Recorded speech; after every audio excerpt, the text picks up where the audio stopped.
Okay, this is Shadow Madness for the original PlayStation. This is a game that it has an incredibly well written plot, but it has odious graphics, and I mean horrifying graphics from the PlayStation generation. That's even bad by those standards. About on the same level as the CGI used for Spawn the movie. As you can see here, a guy coming to the bar, and he's just striking up a conversation with a bartender about tragedy. A typical bartender story, boring. And he's gonna give his crappy life story. Everyone's dead. Why don't you crash somewhere? You must be exhausted. Death eating a cracker. What kind of comment is that? But anyways, he wants to understand why he just saw freaking nightmarish things. And yeah, everything went haywire, and everyone's gonna go nuts because this game is about a shadow creature called the Darg that just makes everyone lose their minds. Now we're gonna enter terrible CGI land. This is like early 90s CGI graphics, which is, by today's standards, is horrifying and primitive. And we're going to do the fade shot, you know, friggin' flying through the city, which really is just filler to waste time into. They're trying to create atmosphere, but it's just crap. This is Graveyard was the producers. And this is the best CGI money can buy at the time. Stock village with hideous character model that looks like he's completely faceless. And plasma effects that are extremely terrible. Was that tube 3D models with a minor ambient effect to create a hurricane of nastiness. Adobe Photoshop flare effect. Nice. But anyways, this is the introduction to Shadow Madness, which is incredibly, as I said before, is an incredibly well written game and has one of the best plots I've ever seen, like Final Fantasy level good plot. But again, the horrible CG effects just tear it down so much. And now they really like this zooming through the landscape effect. Like they're showing you anything. The scene's so underlit that you can barely see anything except for this faceless monster that appears that's supposed to be the main character. But again, he's gonna grab freaking stock sword, that's oversized sword, that's pretty much the Buster sword rip off, but not quite because it looks like a claymore. yeah. I bet that sword is hard to lift because it's physically larger than your body. And here comes Stock Monster 1, which I suppose is supposed to be a werehog. They call it a bull raiser in the game, but again, hideous CGI can do those kinds of things in these games.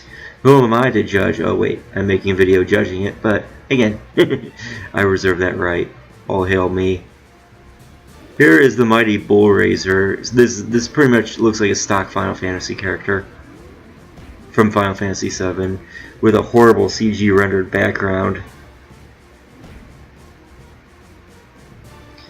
And in this part, it's taking me so long to counterattack because my gamepad had a screwed up keyboard mapping, so I'm still trying to figure out how to keyboard map while this thing's just laying into me. I visually override it with the keyboard and use the Z button, so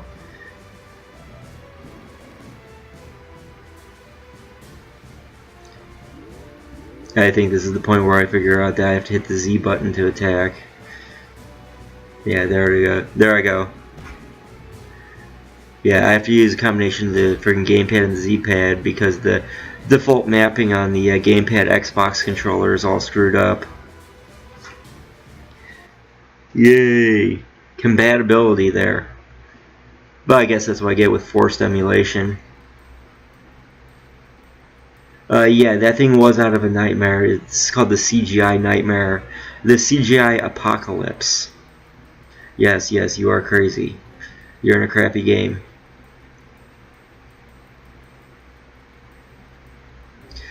This is Miss Kara. She's a person he knows, but eventually this plot point is going to vaporize very quickly because it's a throwaway character. Oh yeah, this is another part where I had to figure out the key mapping. Yes, yes, she's clearly in shock because a nuclear bomb just hit the city. Oh, this is the guy who's supposed to teach you how to fight, but I skipped it past this part because I don't need to know about this. This guy is pretty much Navi from Zelda, and yeah, no, I don't need Naggy the Annoying Fairy's advice. Yeah, no, the key mapping error. They put the A button as the start button, so every time I hit the A button, it freaking pauses the game, and then I have to override it by pressing Z on the keyboard, which is fun. I'm gonna have to physically remap this in RetroArch to get the controller to actually use the appropriate key button configurations. Yeah, there I go again. Friggin' silly, hitting the A button on the Xbox controller, thinking it's the X button on the PlayStation controller, but it's actually the start button because the mapping configuration is totally off. Oh, this is an interesting plot point. This guy is sitting here staring at a puddle of CGI nastiness like it's an amazing thing. Here, just watch. Now, yeah, there I go, hitting the A button again.